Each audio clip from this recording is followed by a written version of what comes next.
3월 전진의 달 두 번째 주일, 그리고 사순절 네 번째 주일을 맞이했습니다. 오늘도 영과 진리로 예배드리며 특별히 우리를 고치시고 싸매시고 회복시켜 주시는 주님의 그 치료하심이 특별히 이 자리 예배 자리에 나오신 모든 분들에게 주님의 치료와 권능과 그 회복하심이 모두에게 임할 수 있기를 예수님의 이름으로 축원드립니다. 아멘. 우리를 고치시고 회복시키시는 예수님, 오늘 마가복음 10장 46절에서 52절 말씀을 중심으로 우리를 고치시고 치료하시는 예수님의 그 생애와 그 이름을 의지하여 오늘도 말씀 안에 그 말씀으로 모두가 은혜의 자리로 임할 수 있기를 주님의 이름으로 축원드립니다. 아멘. 성경 말씀을 보시면은 치료하다, 낫게 하다, 고쳐주신다, 강건케 하신다, 이런 말씀이 있어요. 근데 그 시작은 출애굽기 15장 말씀에 보시면은 이스라엘 백성들이 출애굽 광야의 여정길에서 마라 땅에 이르렀을 때에 이 사건의 이름 여호와 라파, 고치시고 싸매시는 그 하나님의 역사가 마라에 이르렀을 때에 처음으로 치료와 고침의 여호와의 이름을 부르게 됩니다. 광야로 떠난 이스라엘 백성들에게 이 타는 목마름과 이 갈증을 해결하기 위해 마라 지역에 왔을 때에 그 갈증이 극에 달했습니다. 이내 오아시스와 같은 물을 찾아 그 물을 마셨지만 그 물은 쓴물이에요. 마라예요. 모두가 물을 뱉어내며 괴로워했습니다. 우리가 여기서 죽는구나. 우리가 이곳에서 이제 광야길을 나오자마자 여기서 죽는구나. 괴로워했어요. 이때 하나님은 한 나무를 그 물에 던지게 하심으로 쓴물이 단물로 바뀌게 되는 그 역사를 우리에게 행해 주십니다. 출애굽기 15장 26절, 나는 너희를 치료하는 여호와라. 그 말씀에 그 구절이 이 말씀이에요. 이르시되 너희가 너희 하나님 나 여호와의 말을 들어 순종하고 내가 보기에 의를 행하여 내 계명에 귀를 기울이며 내 모든 규례를 지키면 내가 애굽 사람에게 내린 모든 질병 중 하나도 너희에게 내리지 아니하리니 나는 너희를 치료하는 여호와임이니라. 아멘. 여러분, 치료하시고 고치시는 여호와 라파로 우리가 잘 알려져 있어요. 그럼 한번 볼까요? 여호와 라파. 이 라파는 치료하다, 치료하는 자, 의사, 이런 의미로 여호와와 이 라파가 합성으로 되어 있어요. 오늘도 특별히 이 자리에 육신의 질고 아픔으로 고통받고 신음하며 주여 나의 병을 고치시며 고통과 괴로움과 육신의 모든 질고 가운데 여호와 라파의 하나님 나를 고치시며 싸매시며 낫게 주옵소서. 그 여호와 라파 하나님이 여러분들의 모든 질병과 아픔과 고통과 신음과 심령의 상한 심령마저도 깨끗하게 치유해 주시기를 예수 그리스도의 이름으로 선포합니다. 아멘. 여호와 라파로 향하는 가장 중요한 첫걸음은 믿음이에요. 제가 낫기를 원합니다. 주님, 정말 낫기 원합니다. 이 믿음이 있어야 돼요. 나면 나는 거고 말면 말고 큰 병원 가보고 또 나면 또 감사하고, 이것이 아니라 내가 주님의 이름을 붙잡고 기도할 때에 단연코 주님이 고쳐주시고 낫게 하심을 믿는 것이 중요해요. 믿음이에요. 우리에게 오늘도 이런 간절한 믿음이 있어야 돼요. 목회지를 이렇게 임지를 이제 사명을 쫓아 가다 보니까 간혹 큰 병원 옆에 있는 교회에 부임할 때가 있어요. 저는 많은 병원 옆에 있는 교회는 안 가봤지만 유독 기억에 남는다면 안암동에 있는 서울의 고려대학교 안암 캠퍼스죠. 그 옆에 고려대학교 안암병원이 있어요. 또 한 곳은 부천이었는데 부천에 순천향대학병원이 있었어요. 신기한 것은 모르는 낯선 교인들이 교회에 기도의 자리에 자주 오세요. 새벽이고 밤이고 특별 기도회 때에 또는 24시간 기도실을 개방해 놓으면은 그분들이 오세요. 누가 오죠? 그 대학병원에 입원해 계신 가족들이에요.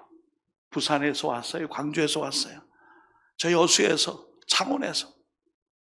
우리 부모님이 서울 쪽에 큰 병원에 수술을 받기 위해 이렇게 올라왔는데 제가 이 교회는 다니지 않지만 고향교회를 떠나서 이곳에 왔는데 목사님 기도 부탁드립니다. 내일 아침에 수술이 있습니다. 중요한 수술이에요. 절박함과 간절함을 가지고 기도를 부탁하고 같이 기도합니다. 아마도 큰 병원 옆에 있는 교회의 사명, 바로 옆에 있는 환우들과 또 육신의 그 공고함으로 고통받는 이들을 위한 환우들한 기도가 끊임없이 지속되함을 하나님 주신 사명으로 깨닫게 됩니다. 여러분, 이 믿음에서 바로 그것은 간절한 믿음이에요. 간절한 믿음이에요. 낫고자 하는, 강건함을 회복하고자 하는 고치심과 회복을 위한 간절한 믿음이에요. 또 한 가지 집중할 것은 여호와 라파의 이 말씀은 바로 하나님의 이 계명 말씀에 우리가 집중하여 실천할 것을 말씀해요. 하나님은 하나님의 말씀에 귀를 기울이고 순종하며 의를 행할 때에 모든 질병으로부터 지켜주시며 그것이 생명과 건강이 될 것이라고 약속해 주셨어요. 그러므로 우리가 말씀 붙잡고 하나님 말씀 의지하여 그 말씀 의지하여 여호와 라파 하나님이라고 하지 않았습니까? 주님, 여호와 라파, 고치시는 여호와, 의사이신 여호와, 치료하시는 여호와, 그 이름, 그 말씀 붙잡고 기도합니다. 여러분, 두 번째가 말씀을 붙잡는 거예요.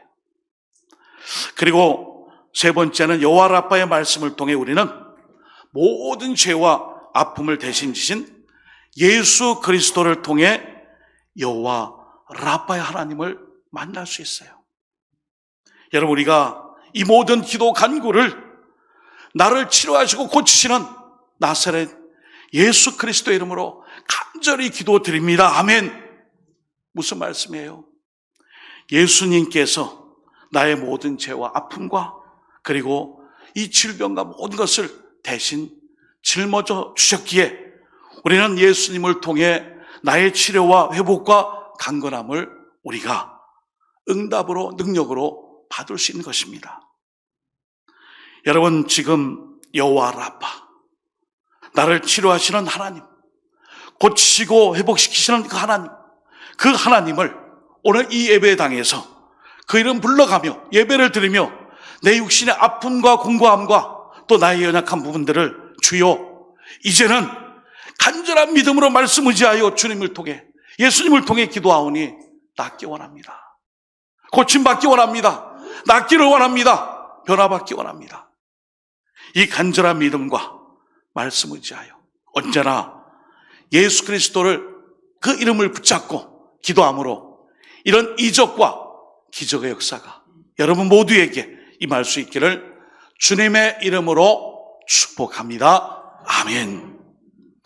바로 우리를 고치시고 싸매시는 그 여호와 라파 하나님, 그 하나님의 사명을 받은 예수님이 오늘 여리고를 지날 때에 맹인거지 바디메오를 만나게 돼요.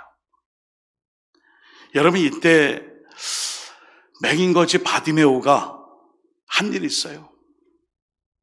오늘 본문 47절에 보시면은 나사렛 예수시란 말을 듣고 소리질러 이르되 다윗의 자손 예수여 나를 불쌍히 여기소서 하거늘 아멘. 여러분, 이 맹인이며 거지예요. 이 맹인이며 거지인 바디메오가 예수님이 지나가시는구나 이 소식을 듣고 한 일이 있어요. 다른 게 아니에요. 냅다 소리 지른 거예요. 냅다 울부짖은 거예요. 부르짖은 거예요. 예수님의 이름을 부르짖고 울부짖으며 냅다 소리 외치며 다윗의 자손 예수여 나를 불쌍히 여기소서. 이 얘기를 듣고 소리를 들은 주변의 많은 사람들이 이 맹인에게 조롱하고 비웃고 또 협박을 하며 얘기하죠. 시끄럽다. 소리 지르지 마라. 네 여기서 왜 이렇게 소란 피우냐. 좀 끌어내세요 좀. 하고 이 맹인 바디모에게 소리 지르지 못하도록 소리를 쳤죠. 여러분, 맹인의 위치가 당시에는 정말 그 공동체 안에서도 인정받지 못하는 사회적 약자며 소외된 계층의 시민이었어요. 특별히 맹인을 치료할 만한 의술이 없었어요. 그리고 구약시대에 만성적으로 있었던 사고의식에는 질병의 모든 원인이 하나님의 저주라고 여겨졌어요. 여러분, 우리가 아픈 게 죄입니까?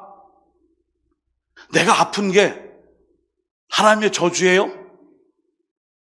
저 사람이 아픈 게 죄 지은 게 이제서야 심판을 받는구나.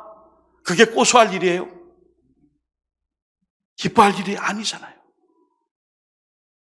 근데 우리는 이런 인식 때문에 맹인은 사회적으로 기피 대상이며 하나님의 저주와 형벌을 받았다라고 딱 규정한 고정관념 속에 이 맹인은 그 누구도 손잡아 주지 않았고 거지인 이 사람에게 대화의 이 장조차도 허락되지 않은 인생을 사는 아주 불쌍한 존재였어요. 그러니 이 맹인 바디메오가 할 일은 딱 하나예요. 예수님 그 많은 이적과 기적을 일으켰는데 다윗의 자손 예수여 나를 불쌍히 여기소서. 이걸 내가 소리 지르지 않으면 안 되겠다. 부르짖지 않으면 안 되겠다. 내가 울부짖지 않으면 나의 이 질병은 고칠 수 없다. 이 간절함으로 주님을 찾은 거예요. 다윗의 자손 예수여 나를 불쌍히 여기소서. 한번 해봤어요. 아무도 없는 이 본당에 와서 오늘 내가 다윗의 자손 예수여 나를 불쌍히 여기소서 100번 한번 해볼래요, 주님? 작은 소리로 다윗의 자손 예수여 나를 불쌍히 여기소서. 다윗의 자손 예수여. 한 10번 부르짖다 보니까요 소리가 안 커질 수밖에 없어요. 커질 수밖에 없어요. 왜냐하면 다윗의 자손 예수여 나를 불쌍히 여기소서. 지금 내가 가지고 있는 간절한 기도 제목을 아시는 주님, 다윗의 자손 예수여 나를 불쌍히 여기소서. 마음에 막 간절함이 생기고요, 창피함은 다 자제하고요, 주님을 향한 절박함으로 그 이름 부르는 거예요.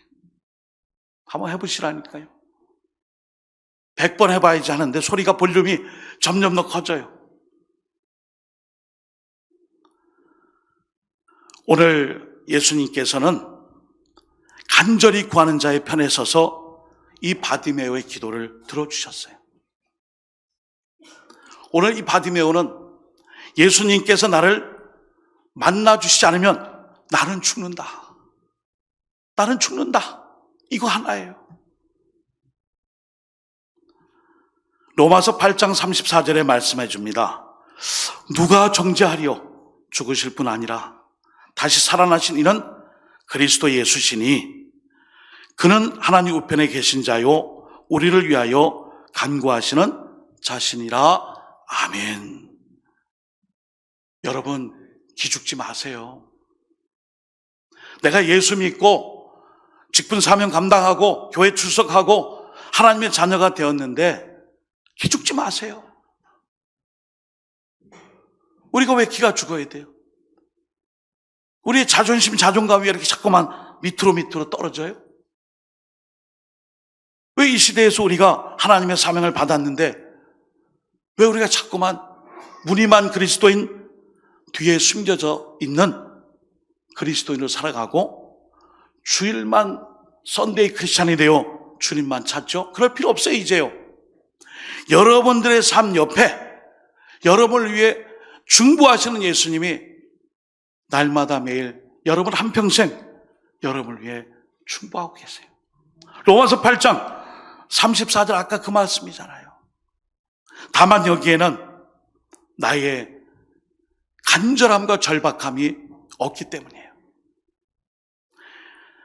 다윗의 자손 예수여 나를 불쌍히 여기소서. 여러분 여기 다윗의 자손 예수여, 유대인들에게는 아주 끔찍할 정도로 하나님의 이름을 모독해 하는 바로 그 표현이에요. 다윗의 자손 예수, 이분이 메시아라는 의미인데 저 예수를 숭상하는 저 바디메오, 저 사람을 죽여야 한다.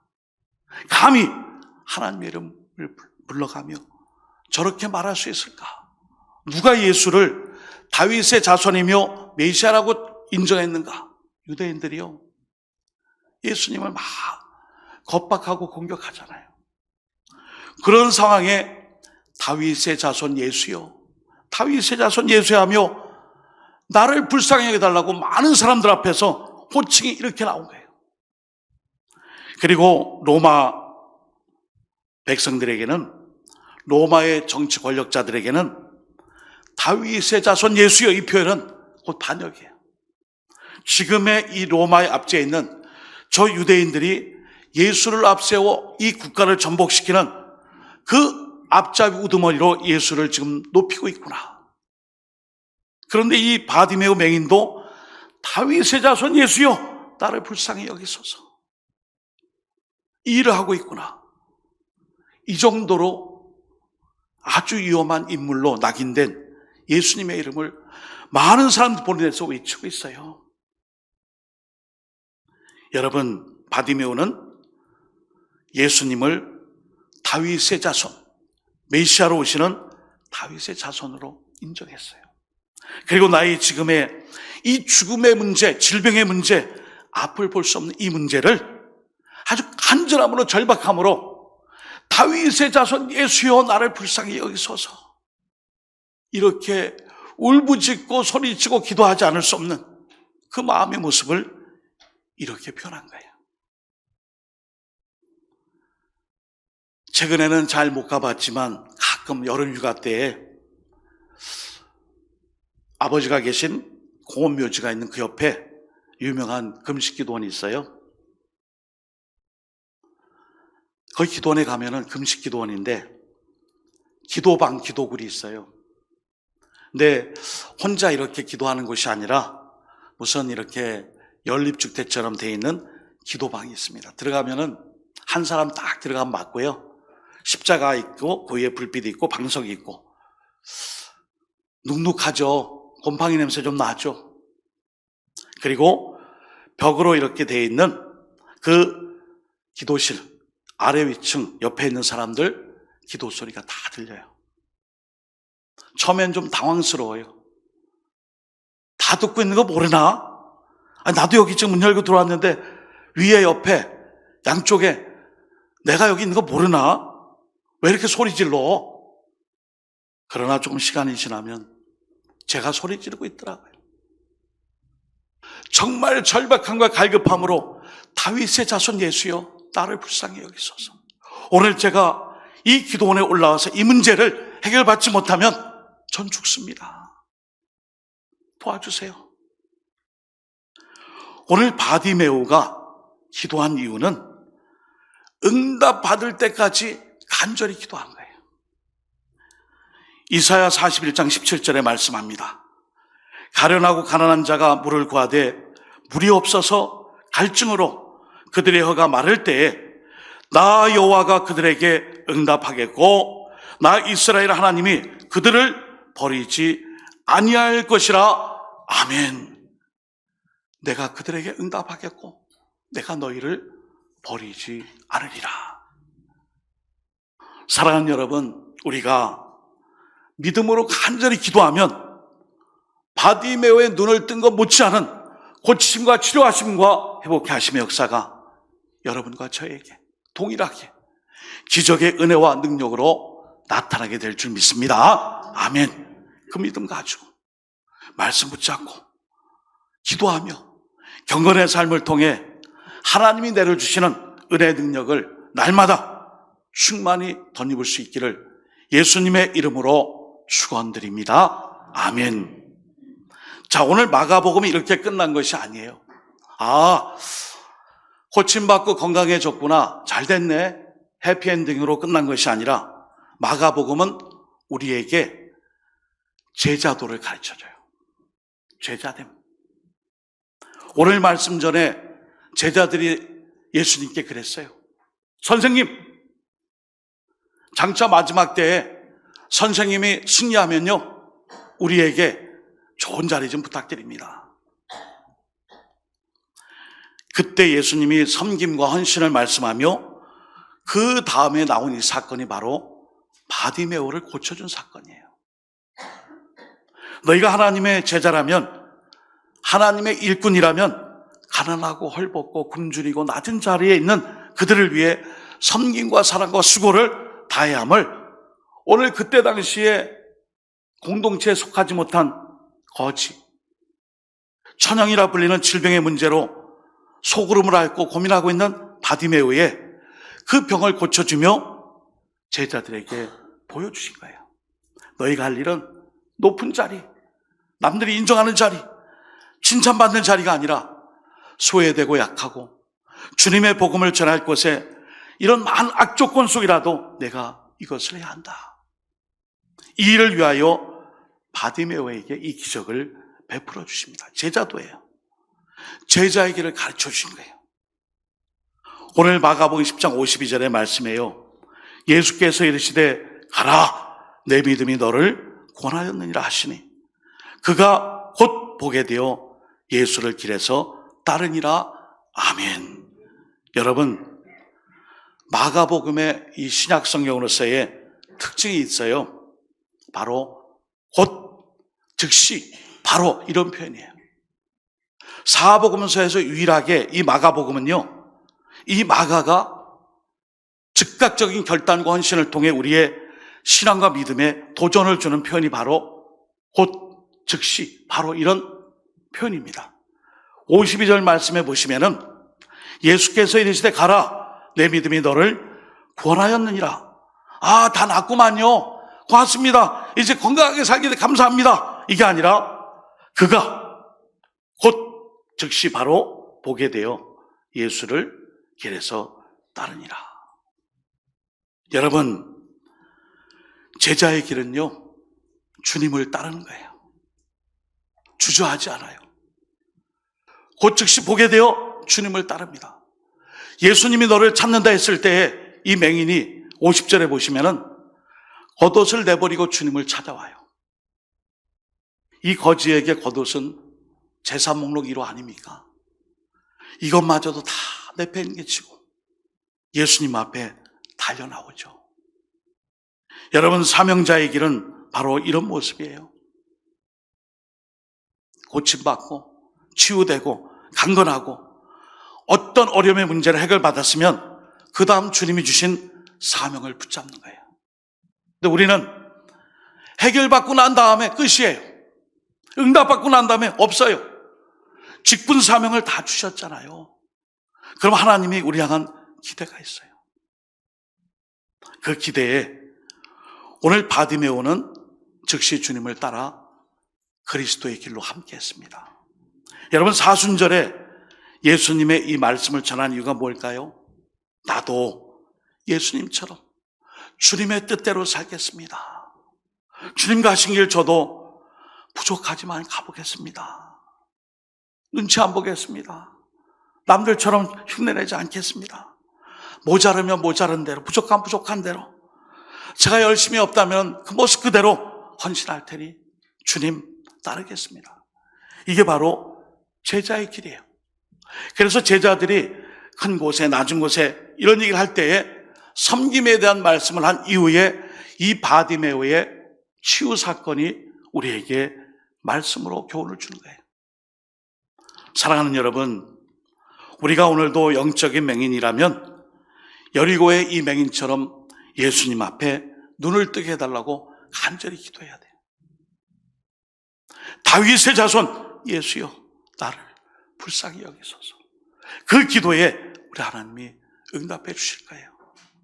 그 믿음 가지고 오늘 우리의 삶을 고치시고 회복시켜 주시는 참 구원자 되시는 주님께 이 사순절 우리의 모든 삶을 맡기며 기도하며 간구할 수 있는 우리 모든 믿음의 일꾼들, 그리고 오늘도 육신의 질과 아픔으로 고통받고 있는 우리 각자의 삶, 주님께서 고치시며 싸매시며 치료해달라고 간절히 기도할 수 있는 우리 모든 믿음의 종들 될 수 있기를 예수 그리스도 이름으로 축원드립니다. 아멘. 우리 이 시간에 합심해서 기도하겠습니다. 바디메오처럼 간절한 믿음을 가지고 우리의 삶을 고치시고 싸매어달라고 치료해달라고 기도하시고, 이제는 강건한 몸을 덧입었다면 주님의 길, 제자의 길, 그리스도의 길을 따를 수 있는 믿음 달라고 주여 한 번의 주님의 우리 통성으로 말씀 생각하며 기도합시다. 주여 하나님 아버지, 주여 다윗의 자손 예수여, 나를 불쌍히 여기소서. 아버지, 우리에게 간절함과 절박한 믿음으로 주님을 찾게 하옵소서. 골고다 십자가에 달리실 때 주님도 겟세마네 동산에서 주님의 뜻을 향하여 간절히 기도했듯이 우리도 주님 절박하고 간절한 믿음 가지고 살게 하여 주옵소서. 모든 것이 평탄하고 의식주가 풍족하고 물질과 돈과 재물이 풍족하다 한들 우리의 영혼과 구원의 문제는 그것으로 해결받지 못합니다. 오늘 바디메오처럼 다윗의 자손 예수여, 나를 불쌍히 여기소서. 간절한 기도와 믿음으로 말씀 의지하여 나서는 예수 이름 의지하고 기도하는 자들에게 하시고, 하나님 아버지, 지금 나의 아픈 저자마다 질병마다 주님 나의 가족들 지체들 고치시며 싸매시며 낫게 하여 주시고, 진정한 변화로 그리스도의 제자됨, 그리스도를 따라가는 제자의 삶을 살아갈 수 있도록 결단하게 하여 주옵소서. 남의 눈치 보지 않게 하시고 주님만 바라보게 하시고 강하고 담대한 믿음으로 살아가게 하여 주옵소서. 하나님 아버지, 바디메오의 간절한 믿음을 본받아 하나님 앞에 고쳐주시고 싸매어주시는 주님의 역사 앞에 모든 것을 맡기게 하여 주옵소서. 그래야 우리의 삶을 고쳐주신 예수님, 다시 한번 그리스도의 길을 온전히 따라갈 수 있는 그리스도의 제자도의 길에 우리가 서게 하여 주옵소서. 예수님의 이름으로 기도드립니다. 아멘.